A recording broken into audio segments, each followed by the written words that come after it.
che lui si trasferisce a Treviso a più di 50 anni dopo che sposa la vedova di Sante Cancian, la signora Rina, e quindi lascia gli studi, gli atelier degli artisti di Venezia e inizialmente si trasferisce nello studio proprio del defunto amico Sante Cancian. Una mostra in divenire che prende forma con lo studio e le scoperte sulla vita di Juti Ravenna, artista originario di Annone Veneto che, giovanissimo, frequenta la Scuola di Arti e Mestieri di Motta di Livenza.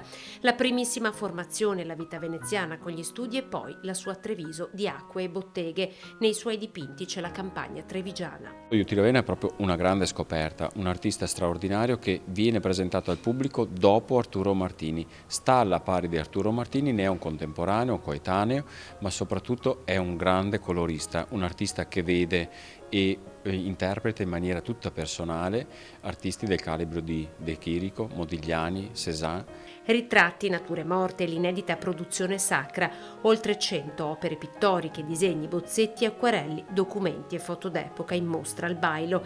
La prima personale è del 1924 a Capesaro. Fa parte Ravenna di quella generazione di artisti che gravitavano su Venezia, desiderosi di superare lo stile accademico del tempo ed aprirsi all'Europa. Con il trasferimento a Treviso la natura, con le sue esplosioni di colori, entra prepotentemente nelle sue opere, colori vividi e potenti e il boom economico che apre le porte alla ripresa del dopoguerra. Siamo negli anni 50, quindi dopo la guerra, nel pieno boom economico dell'Italia, un po' i prodotti della società dei consumi, di una nuova rinascita, e quindi in qualche modo lui, per quanto nella dimensione interiore si rifugi sempre più nella famiglia, negli affetti e negli amici, dall'altra parte è comunque attento ai cambiamenti in atto nella società italiana.